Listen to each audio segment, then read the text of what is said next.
Ha már így megkomolyodtunk, most meg akkor visszatérünk a viccesebb dolgok felé. Na jó, nem, de a Jónás könyvének a másik részéhez lapozzatok. Ha Isten segít is élünk, akkor még a következő 2 alkalommal folytatjuk, és így ezt a 4 alkalmas sorozatot vesszük, a Jónás könyvét. So now with more serious matters, we will pick up in Jonah chapter 2. If God is good and we are still alive, we will have 2 more sessions on the book of Jonah. Elkezdtük tanulmányozni ezt a könyvet, egy nagyon izgalmas könyv. We started to study this book, which is a very exciting book. Arról szól, hogy az élő Isten szól Jónásnak, hogy menj Ninivébe, mert a gonoszsága az orromig feljutott az égig. It is about that the everlasting God talks to Jonah and gives him a message to go to Nineveh because their evilness reached the heavens. És Jónás nem akar menni. And Jonah doesn't want to go. Azért, mert az ő szemében a ninivéek ellenségek, gonoszok, méltatlanok, és még véletlenül sem akarja, hogy megmeneküljenek. Because in his eyes, the people in Nineveh are evil, they are his enemy, and in his eyes they are not worthy, and he just doesn't want them to be saved. Ugyanis ismeri Istent annyira, because he knows God so well, legalább annyira ismeri, hogyha a ninivéek a hirdetés hallatán, ha egy fikarcnyi, leheletnyi kis megtérést is tanúsítanak, Isten még képes lesz elfordítani a haragját, az ítéletét. He knows God as much as he knows that even if the people in Nineveh, in their wickedness, they hear just a tiny piece of God's grace, they will be able to be saved by their faith. És ő ezt ugye nem akarja. And he doesn't want that. Ezért fogja magát, és pont az ellenkező irányba kezd el úgymond menekülni Isten elől. So as he heard the message, he started to run in the opposite direction, away from God. Fölszáll egy hajóra, és megy az ellenkező irányba. He boards a ship to the opposite direction. De Isten, aki őt Ninivébe akarja juttatni, és el fogja juttatni, ő egy vihart hoz a tengerre, hogy megállítsa. But God, who wants him to get to Nineveh, and he will eventually get him to Nineveh, sends a huge storm to stop the ship. A nagy viharban a tengerészek így az életükért félnek, és próbálják kitalálni, mi is történt. In the great storm, the sailors are fearing of their lives, and they are trying to find out the reason behind this great storm. És kiderül, hogy Jónás mondja, miattam van ez a vihar. And it turns out that Jonah claims that this great storm is upon us because of me. Mert én próbálok menekülni az élő Isten elől, az az Isten elől, aki az eget és a földet, a szárazat és a vizet teremtette. Because I am trying to flee from the one living God who created the heavens, the earth, and the water. De dobjatok csak ki a tengerbe, és egyből abban marad a vihar. But just throw me into the water, and the storm will cease right away. És ugyan az elején küzdenek a tengerészek ezzel a gondolattal, hogy kidobják ezt az embert, aki héber, aki az élő Istenhez tartozik. And although at the beginning the sailors are wrestling with the thought of throwing this man overboard, who is in connection with the living God, who is a Hebrew. De ahogy egyre tovább hevül a helyzet, ebben a helyzetben azt mondják, hát Isten, akkor legyen meg a te akaratod. But as the situation gets even more heated, they say, okay, let your will be done. És most, ha tényleg kidobjuk ezt az embert a vízbe, ne kérd rajtunk számon ezt az ártatlan vért. And if we do throw this man overboard, please do not hold us accountable for his life. És kidobják, és ezzel ért véget az első fejezet, amit a múlt héten megnéztünk. So they threw him overboard, and this is where the story stopped in the first chapter last week. És innen folytatjuk a második részt, és gyakorlatilag 3 fő motívum húzódik végig. And we will continue from this, and basically there are 3 main motives arching through this book. Először is meglátjuk majd úgymond Jónás által az embert és az ember hajlamát. We will see Jonah and the human nature through Jonah. Másfelől Istent és az ő szeretetét. The other hand, we will see God and his love. És a harmadik pedig ennek az eredménye, az alkalmazása. And the third one is the result of it and its application. Hogy Jónást kidobják a vízbe, azt olvassuk, és elkezd így merülni. As they threw Jonah overboard and he starts sinking in the water. Merül egyre mélyebbre. He starts sinking even deeper. Azt olvassuk, az Úr oda rendelt egy nagy halat, és benyelte Jónást. And we read that now the Lord provided a huge fish to swallow Jonah. És Isten fontosnak tartja közölni velünk, hogy Jónás 3 nap és 3 éjjel volt a halgyomrában. And for God it was important to note that Jonah was in the belly of the fish for 3 days and 3 nights. Ha Isten fontosnak lát valamit leírni a Bibliába, akkor az valóban fontos, hogy megértsük és magunkhoz vegyük. If God considers something so important that he recorded in the Bible, then it has to be important for us too. Miért pont 3 nap és 3 éjjel? Why exactly 3 days and 3 nights? És mellesleg mi ez a sorrend, hogy 3 nap és 3 éjjel? Nap-éjjel. And what about this order on nights and days? Days and nights. Ha úgymond egy 24 órát, egy teljes napot nézünk meg, annak a 2 napszakát, a nappalt meg az éjszakát. If you look at a day of 24 hours, the first comes day and then comes night. Legalábbis nekünk, és az gyakorlatilag, ha belegondoltok, egy olyan napszak, amiben a világosság dominál, és utána egy olyan napszak, amiben a sötétség dominál. At least for us, this is how it goes, and it can be interpreted that first part of the day, light is dominating, and the second part of the day, the darkness is dominating. Ehhez képest, ha fellapozod az 1 Mózes első részét, compared to this, if you turn to Genesis chapter 1, ott azt látod, hogy a sötétség uralkodott mindenhol, you see that first darkness ruled over everything, és megjelenik az Isten cselekvő szelleme, and then comes the acting spirit of God. és az első dolog, amit Isten mond, hogy legyen világosság. And the very first thing that God says is, let there be light. És utána azt mondja Isten, és volt este és reggel első nap. And then God says, and there was night and day, the very first day. És később egyébként az izraeliek, és úgymond az Ábrahám leszármazottjai, akik a holdnaptárat követik, a mai napig is az ő napjuk úgy néz ki, naplementével kezdődik, és ugye majd napnyugtával ér véget. Tehát kvázi úgy van a 24 órájuk. Ha úgy tetszik, egy sötétség dominálóból egy világosság domináló felé mennek. And by the way, right after that, the Israelites, at least the descendants of Abraham, the Jews, they consider that they in an order, in a such order that first comes the night. Their day starts at sunset, and then after the darkness dominated comes day. Bele van kódolva úgymond a kultúrájukba, a viselkedésükbe Istennek az az irányultsága, hogy megjelenik a sötétség színterén, és világosságot hoz belőle. It is coded in their custom and society that over darkness God comes and he dominates darkness he dominates darkness with his light. Ez azért fontos, mert hogy a teremtésben azt látjuk, Isten megjelenik a sötétség színterén is világosságot hoz. It is important because we see that first was darkness and then God comes and brings light.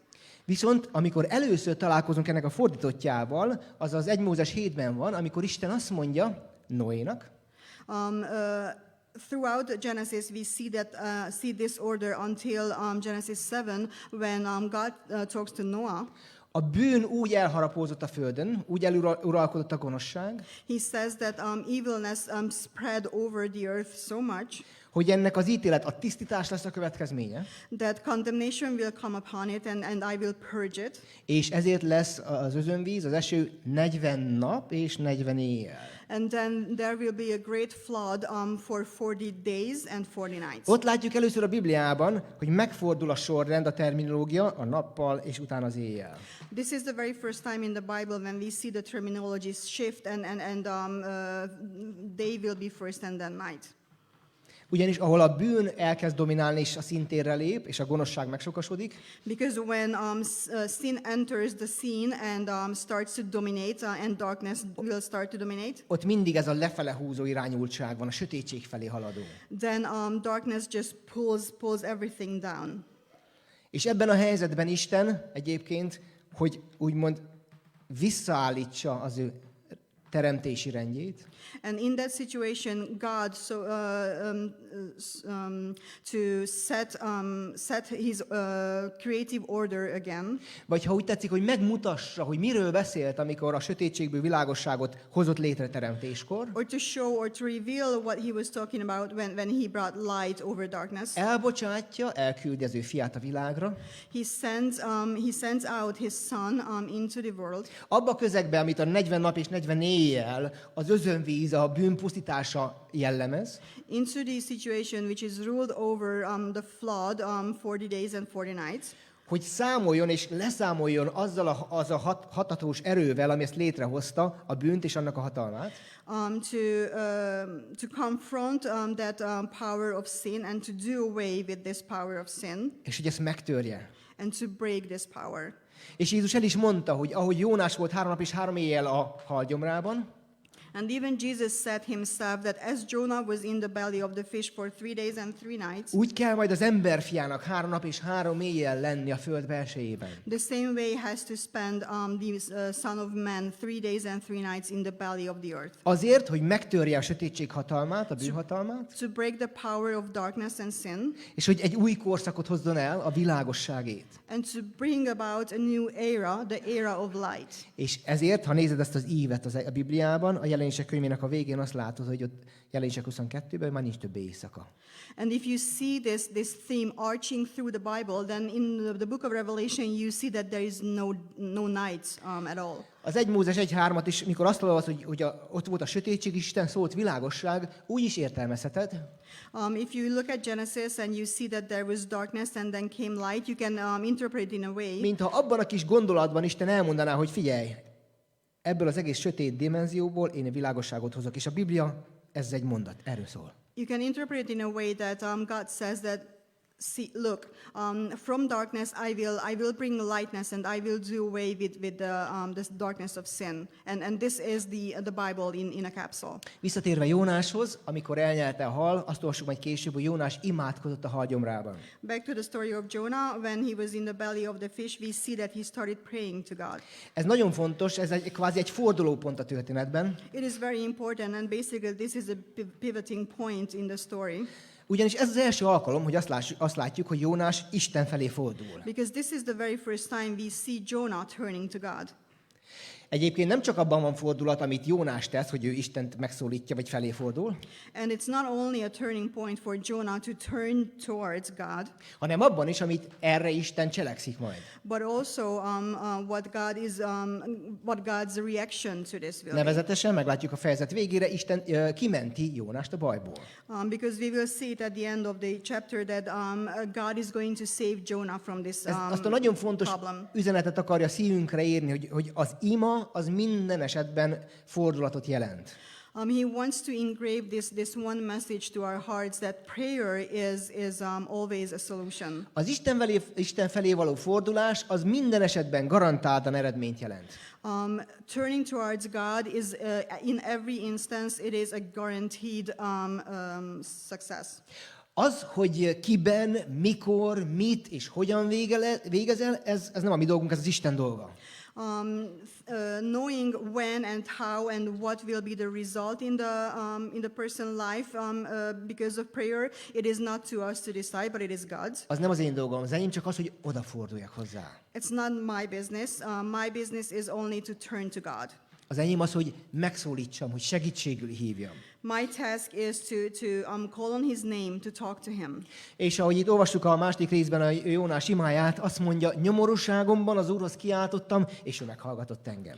As we see in his prayer in chapter 2, he says, in my distress I called to the Lord and he answered me. Bajban, nagy bajban voltam, és hozzá kiáltottam. I was in a great problem and he listened. Olyan helyen voltam, ami nagyon-nagyon fájt. I was in a situation which was hurting me really badly. És nagyon sokszor ezt tapasztaljuk, hogy gyakorlatilag a nehézség, a baj, a nyomorúság, annak egyik jó hozadéka pont az lehet, hogy Isten felé fordulunk ilyenkor. And this is what we actually experience, or this is what we see, that when there is a hardship, there is a problem in our lives, most of the times it results in us turning towards God. Amikor valami baj van, amikor valami fáj, When there is a problem, when something hurts, akkor talán könnyebben tudunk Isten felé fordulni. then probably it is easier for us to turn towards God. Ugye a fájdalomérzés a szervezetben az egyfajta védekező mechanizmus. Sensing pain in our body is some kind of a defense mechanism. Jelzi, hogy valahol valami nincs rendben. It signals that somewhere in your body something is not right. Ez olyan, mint ez a dashboard, egy ilyen kijelző. It's like a dashboard in a car. vannak ezek a villogó színek, mondjuk pirosan villog, hogy valahol nem stimmel. You have these red blinking lights signaling that something is not okay. És akkor melyik az az értelmes ember, akkor ilyenkor fogja és rátesz valamit, csak hogy ne lássa. What is that sensible man who, when starts to see this blinking light, covers it so that he wouldn't even see it? Ahelyett, hogy foglalkozna azzal, ami a problémát okozza, ami miatt ott a kijelző így villog. Instead of dealing what causes the problem, what causes this light to blink. Ehhez képest, ha őszinték vagyunk és körbenézünk, a társadalmunk egy ilyen fájdalomcsillapító társadalommá vált. Compared to this, if you look around yourself, the society became a so-called painkiller society. Úgy érezzük, hogy sokkal könnyebb gyorsan bevenni egy pirulát, mint hogy elgondolkodni, hogy mi is okozza a problémát. We think that it's much easier to pop a painkiller pill rather than treating the root. És ez fizikailag is, meg szellemileg is így van. And it's the same physically as spiritually. Pedig, és megint csak visszatérünk az 1 Mózeshez, Isten azt mondja, Yet, and we go back to Genesis 1 again, God says hogy abban a dimenzióban, abban a közegben, ahol a bűn dominál, that in that dimension where sin rules, ott az élet fájdalom által jön létre. then life comes through pain. Tarts velem, Isten azt mondja Évának, hogy fájdalommal fogod megszülni a gyermekedet. Bear with me. We see that God tells Eve that you are going to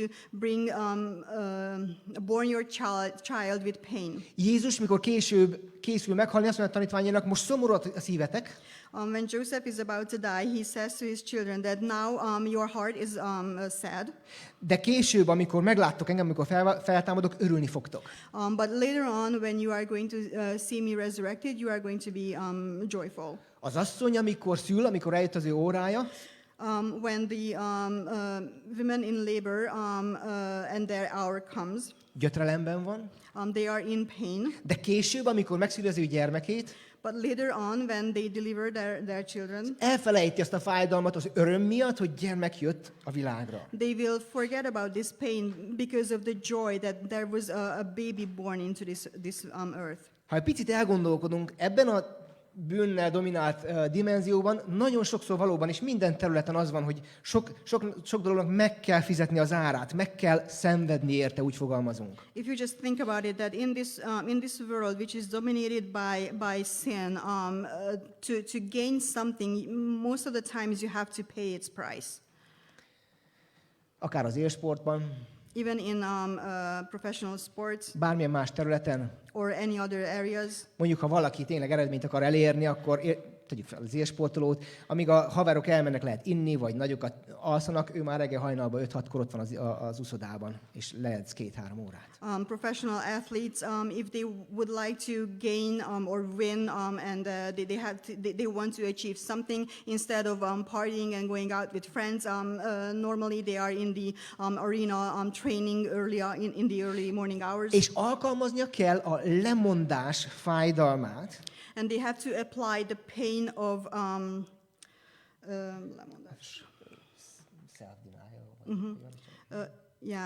sacrificing something.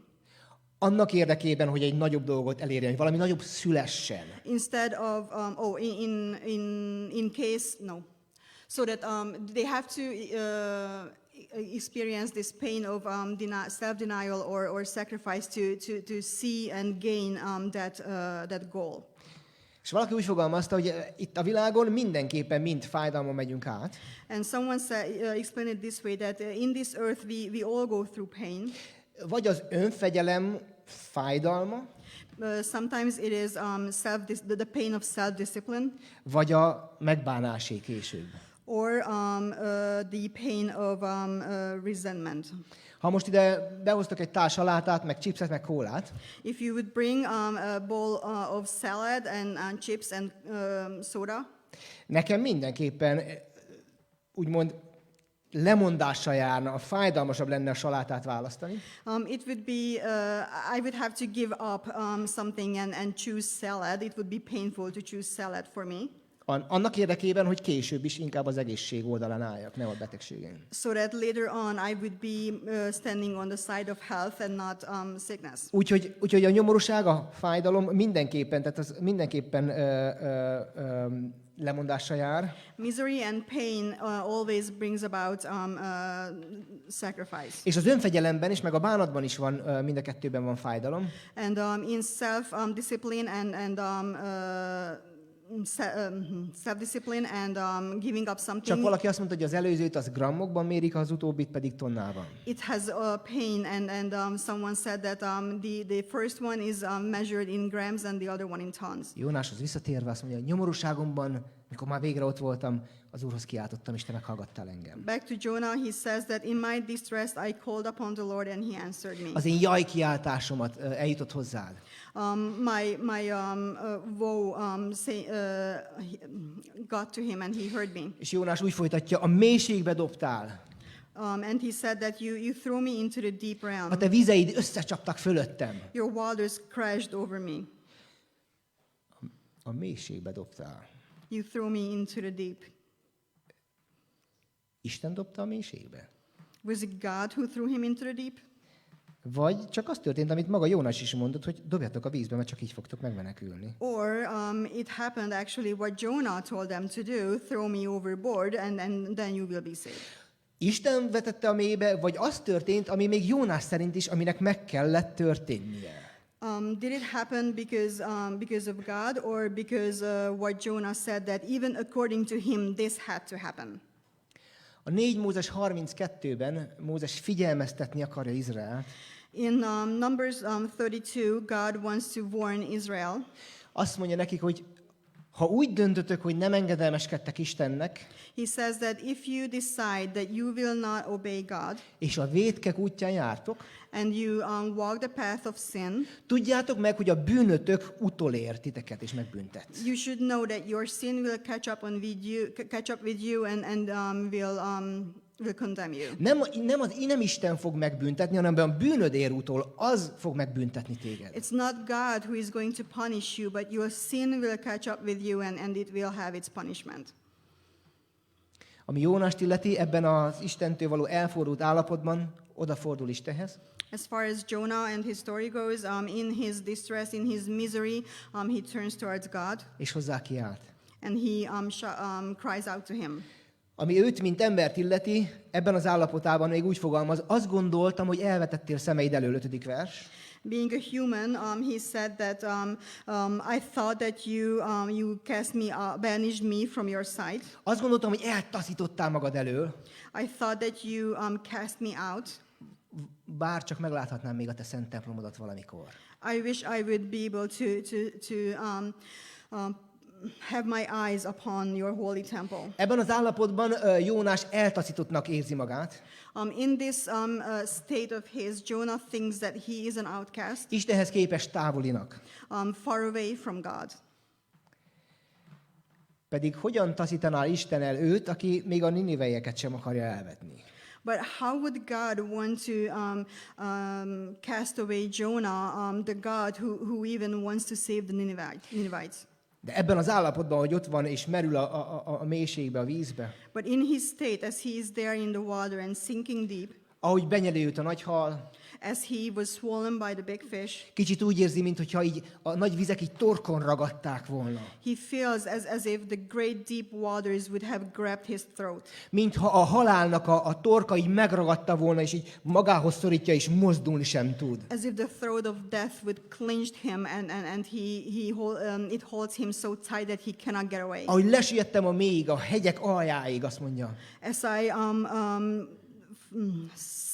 sank down into the deep until the foot of the mountains. Ahol már a fejem köré hínár tekeredett, mondja Jónás. When my head was wrapped around with seaweed. Ez volt a legmélyebb pont. That was the deepest point. Emlékszünk valakire, akinek a feje köré ugyanúgy, hát ha nem is hínár, de az ágak tekeredtek? Do you remember someone whose head was wrapped around, well, not in seaweed, but thorny branches? Királyfiú volt, He was a king, de ő úgy gondolta, jobban tudja, mint mások. And he thought that he was better than others.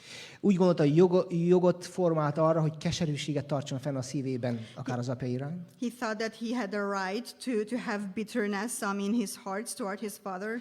Úgy gondolta, hogy a király nem jól kezeli az ő országának az ügyeit. He thought that the king was not leading the matters of the country. Úgy gondolta, hogy az emberek nem azt kapják, amire jogosultak, és már pedig ő ezt megmutatja. He thought that the subjects are not receiving those rights that should be given to them. Dávid király fiáról, Absalomról beszélünk. We are talking about the son of David, Absalom. És képes volt Izraelnek egy nagyobb részét az apja és a királyság ellen fordítani.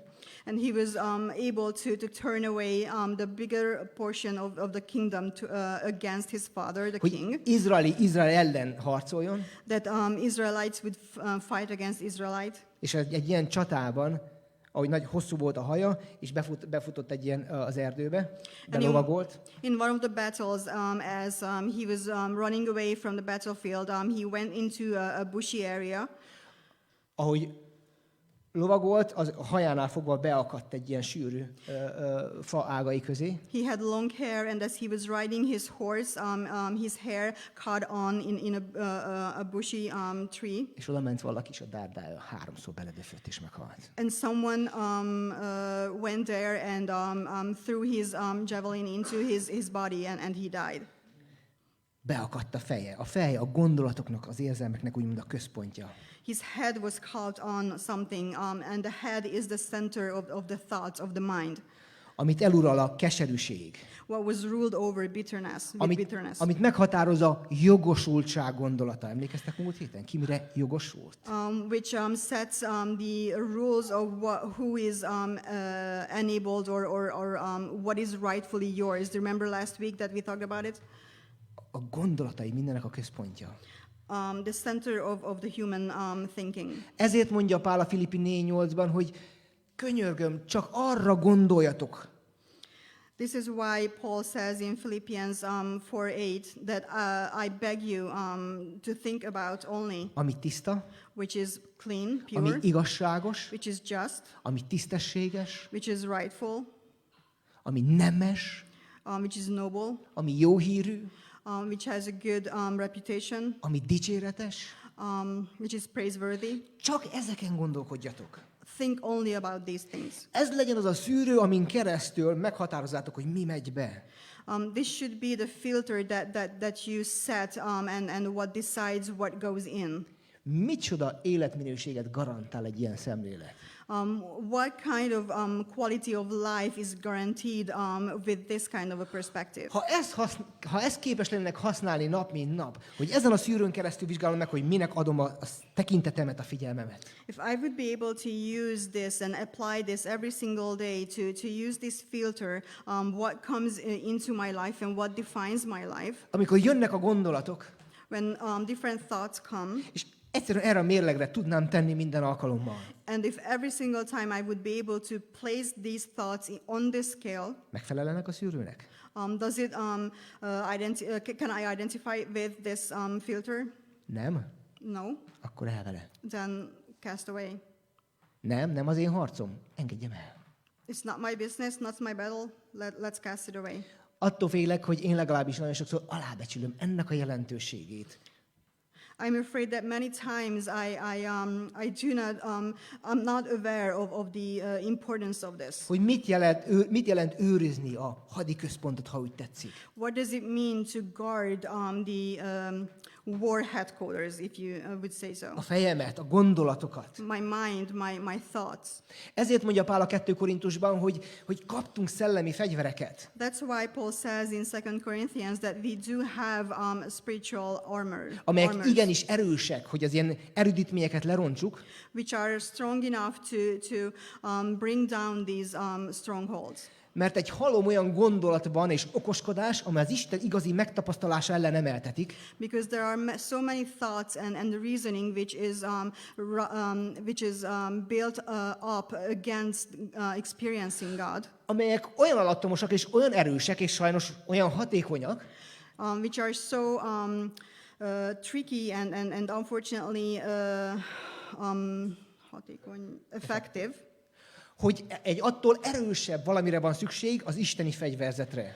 That we need something even stronger to fight against it, and we need the armor of God. Mert úgy tudnak a mi gondolataink a Krisztus iránti engedelmesség állapotába kerülni. Because this is the way how our thoughts can align with God's. Azért, mert az egész ha úgy tetszik, egy gondolattal kezdődik. Because if you would put it this way, everything starts out with a tiny thought. És az a gondolat később, hogy kiteljesedik, mint így látjuk, a halál torkáig eljut. And as we see, if this thought is it grows and it reaches its fullness, it will born death. Ennyit Jónásról. That's about Jonah. Ha most Isten szemszögéből nézzük meg ezt a helyzetet, If you look at this situation from the perspective of God, Jónás azt mondja, az nyomorúságunkban az Úrhoz kiáltottam, és ő meghallgatott engem. Jonah says that in my distress or misery, I called upon the Lord and he listened to me. Hozzá kiáltottam, és egyből meghallgatott engem.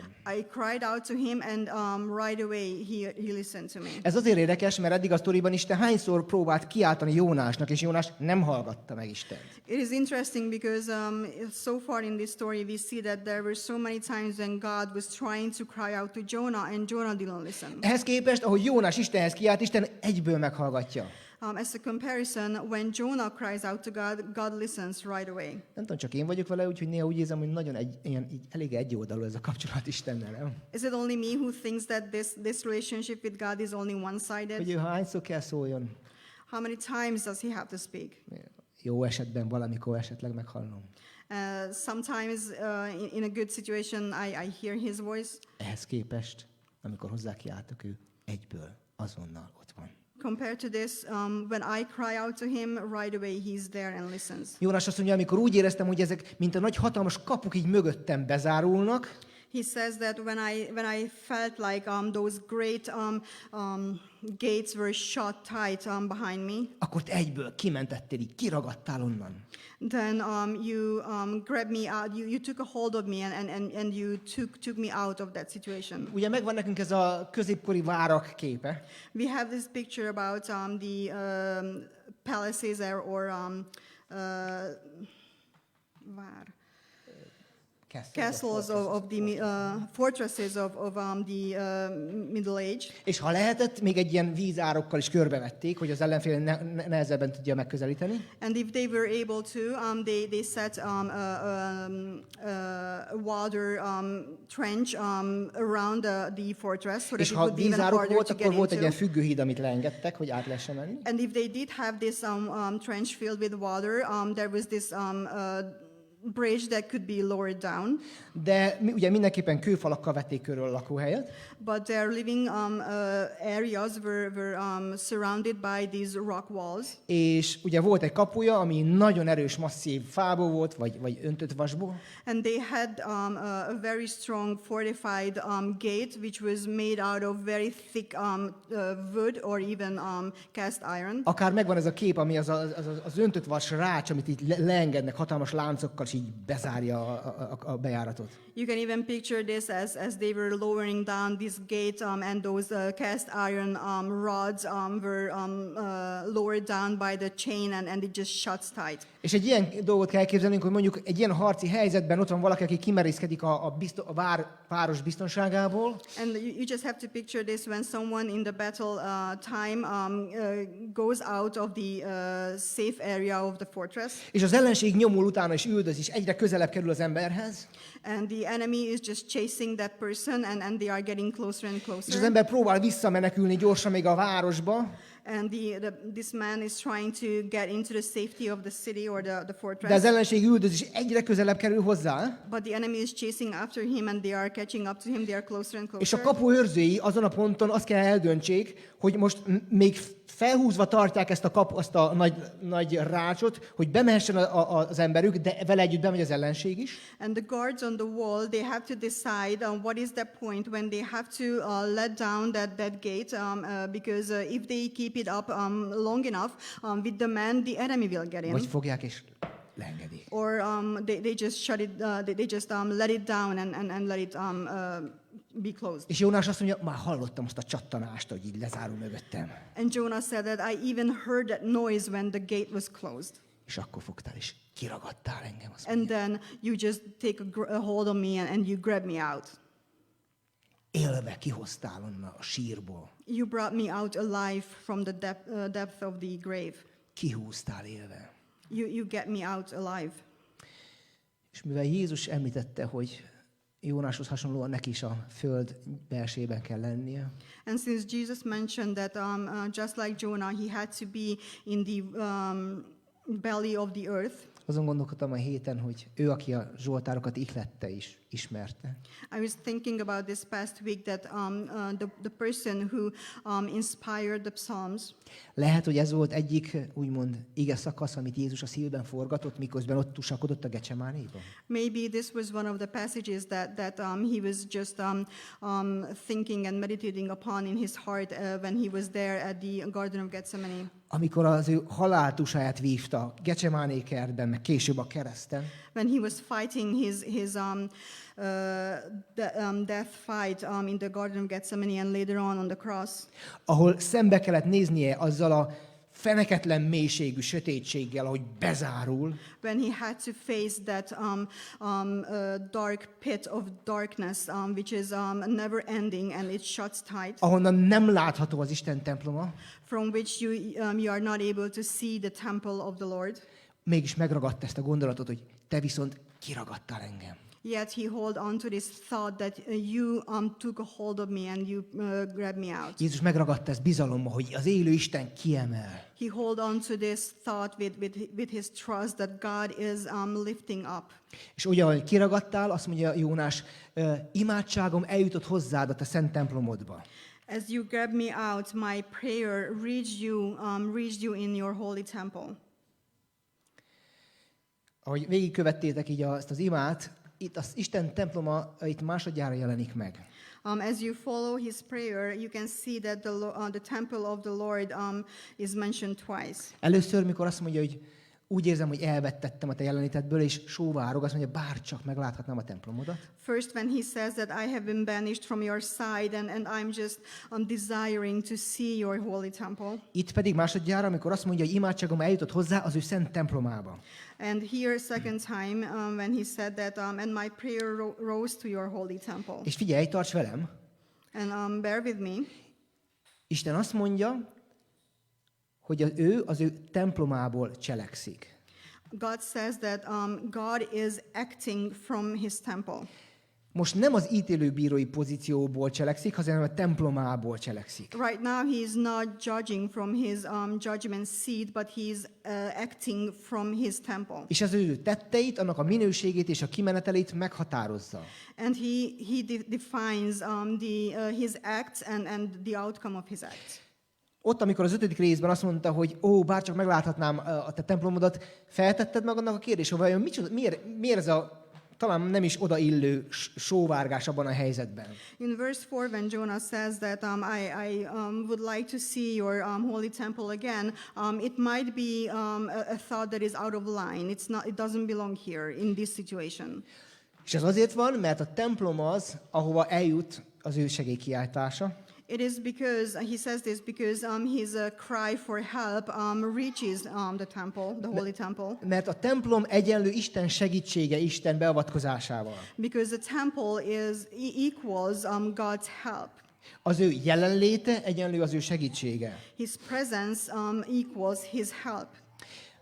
Ott az 5. versben, emlékeztek, hogy mivel kapcsolódott össze az elvetettség, az eltaszítottságnak a gondolata? Do you remember that in verse 4, his banishment is, what is his banishment tied to?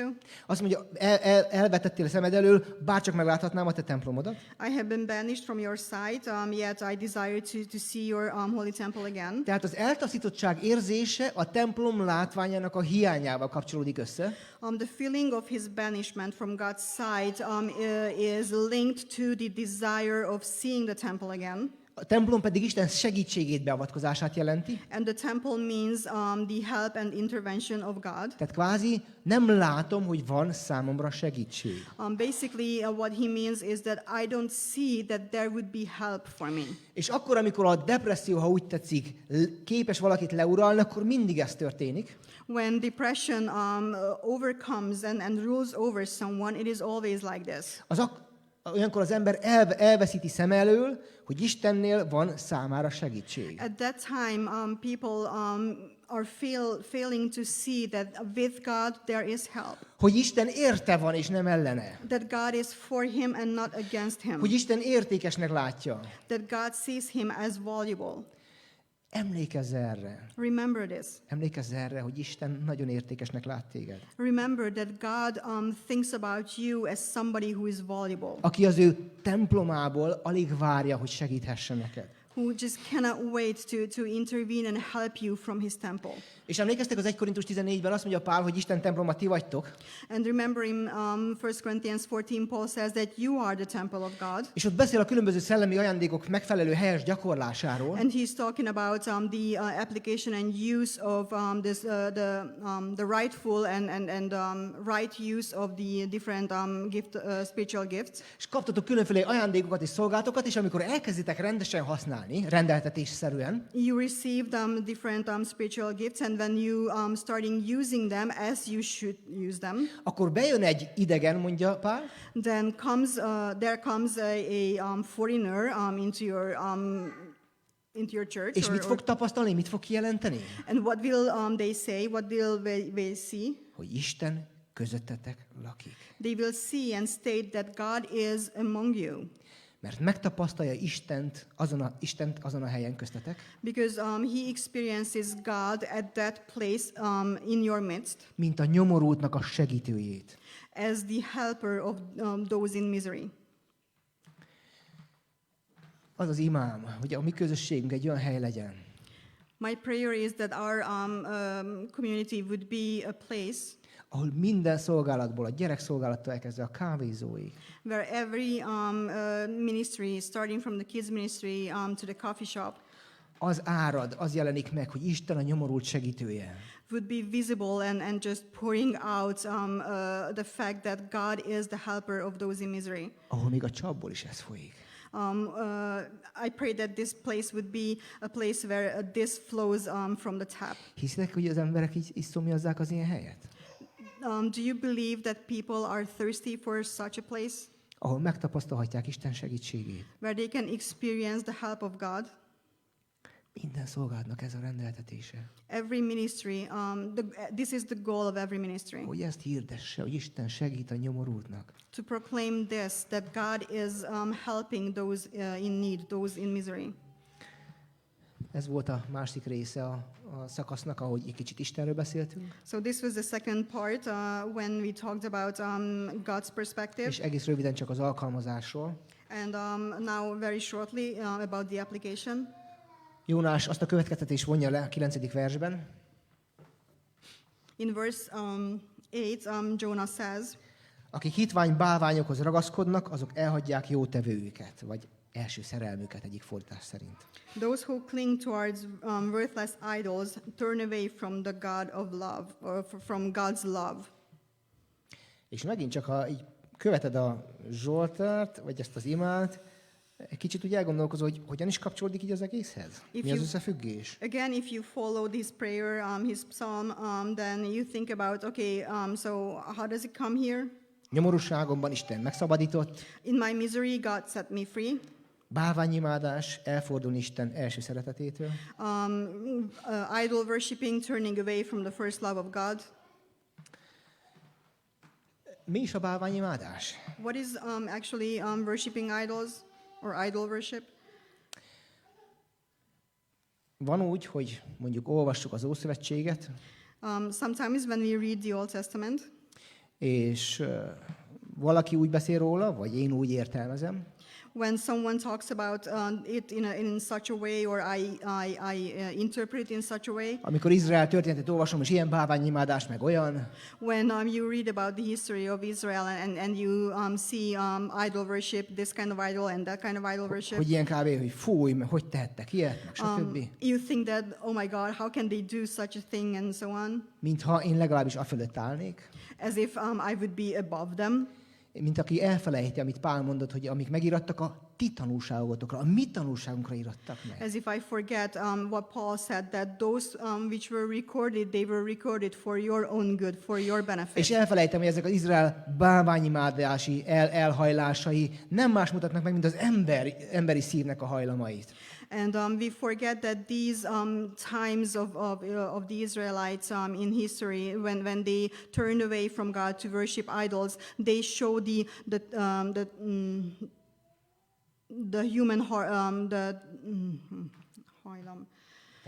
tendency of the human heart. És nincs nagyobb rablás annál, mikor engeded magad így megfosztani ilyen gondolat által. And there is nothing worse than when you let yourself be robbed of this thought. Hogy Izraelben, meg fizikai arany, meg ilyen szobrokban gondolkodjál, To think about Israel and statues and ahelyett, hogy emlékeznénk arra, hogy ez nem más, mint az az emberi hajlam, aki folyamatosan el akarna távolodni Istentől, mint első szerelmétől. instead of remembering that this is describing that tendency of the human heart that we try to strive away from God. Emlékszünk a tékozló fiú sztoriára? Do you remember the story of the prodigal son? Amiben igazán nem egy, hanem két tékozló fiú van. Which is actually is not about one prodigal son, but two. Mert mindenki máshogy alkalmazza a tékozlást, a bálványimádást. Because both of them are applying the worshipping of idols in a different way. Az első fehér-feketén azt mondja, hogy én elmegyek innen, add, ami az enyém, elmegy, elkölti, elbulizza. One of them says that in black and white that give me my inheritance and I will leave this place and I will party and use up this money. És akkor teljesen legmélyebbre süllyed, And when he is in his deepest point és már semmilyen nincs, and he has nothing left és úgy érzi, hogy semmire nem méltó,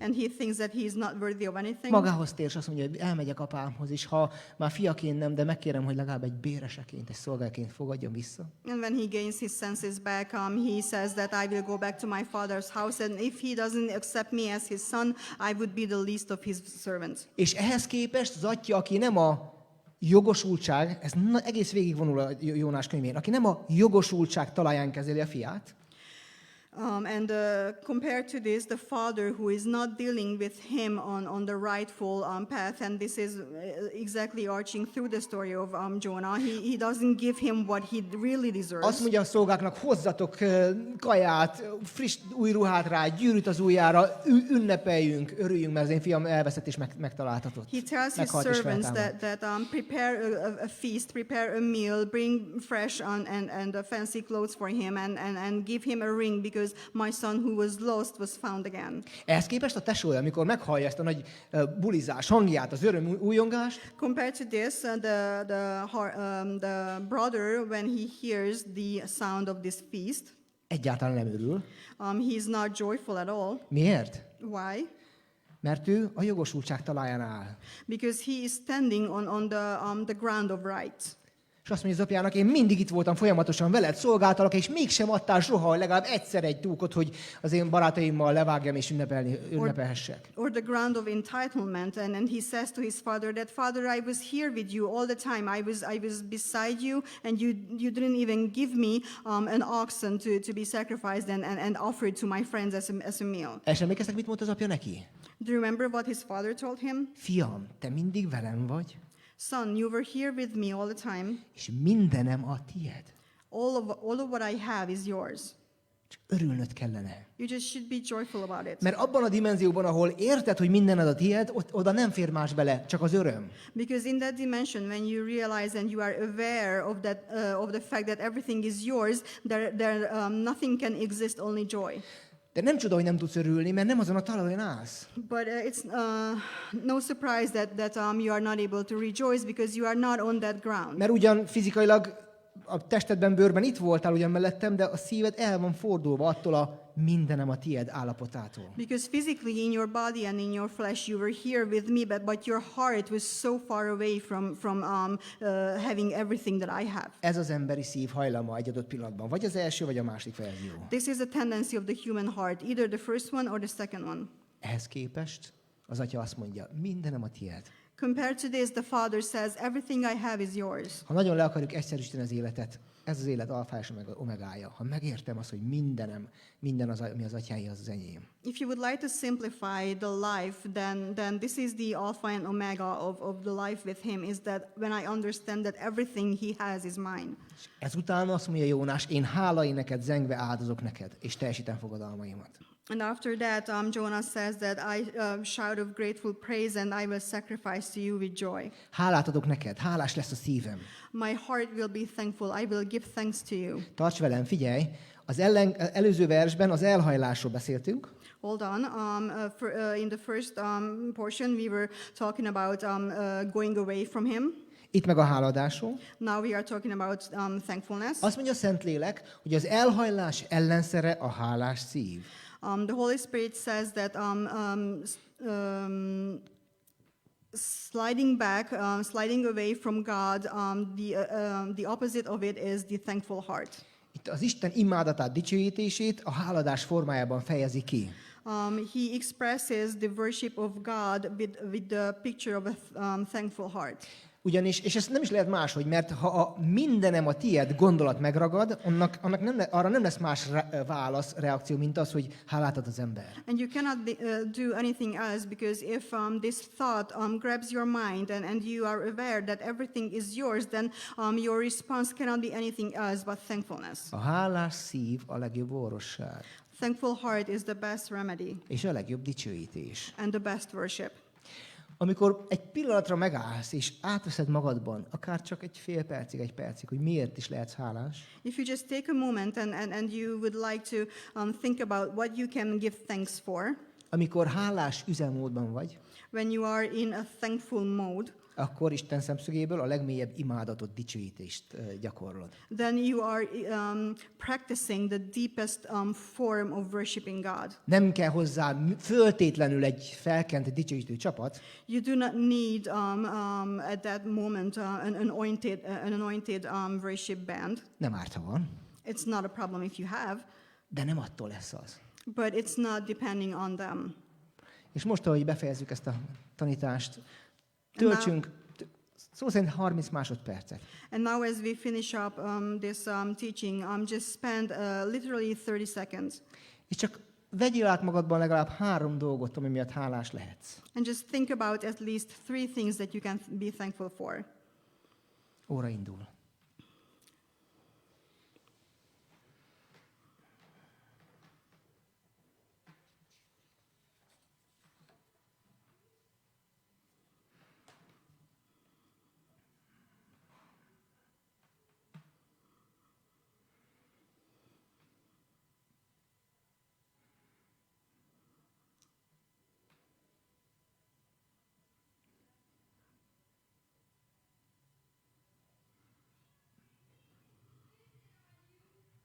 Tudod, mi történt most? You know what happened now? A legmélyebb dicsőítésben vettél részt. You took part in the deepest form of worship, A háladásban. giving thanks.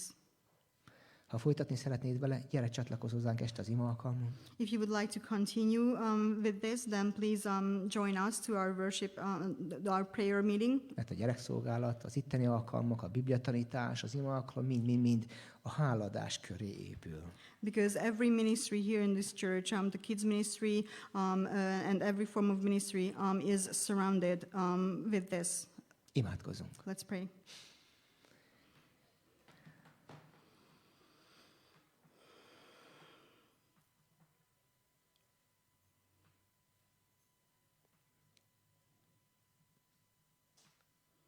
Mindened a miénk. Everything you have is ours. Minden nekünk adtál Krisztusban. In Christ you gave us everything. Én tudom az én terveimet, az én gondolataimat. I know my plan and my thoughts. Nem háborúságnak, hanem békességnek gondolata. And they are not the thoughts of battles, but peace. hanem hogy ígéretes és kívánatos jövőt adjak nektek. That I would like to give you a life with good promises. Köszönjük Istenünk. Thank you, God. Amen. Amen.